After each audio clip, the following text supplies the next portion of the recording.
حضور صلی اللہ علیہ وسلم کی واضح پیشین گوئیاں ہیں، قیامت سے قبل اس پورے عرضی پر اللہ کا دین غالب ہو کر رہے گا۔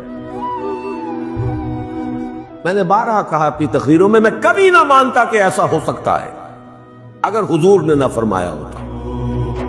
حضور سے پہلے کسی رسول کے ہاتھوں نہیں ہوا، تو اب جبکہ نبوت ختم، رسول ختم، رسالت ختم، اب کیسے ہو جائے گا؟ بدھ جیسے ٹٹپونجیے قسم کے قائدین کے ذریعے سے کیسے ہو جائے گا؟ جبکہ انبیاء کے ہاتھوں نہیں ہوا، موسیٰ کے ہاتھ سے نہیں ہوا، عیسیٰ کے ہاتھ سے نہیں ہوا، ابراہیم کے ہاتھ سے نہیں ہوا، نوح کے ہاتھ سے نہیں ہوا، کیسے ہو جائے گا؟ میں کبھی نہ مانتا، لیکن ماننا پڑتا ہے۔ خبر دیے الصادق المصدوق محمد رسول اللہ۔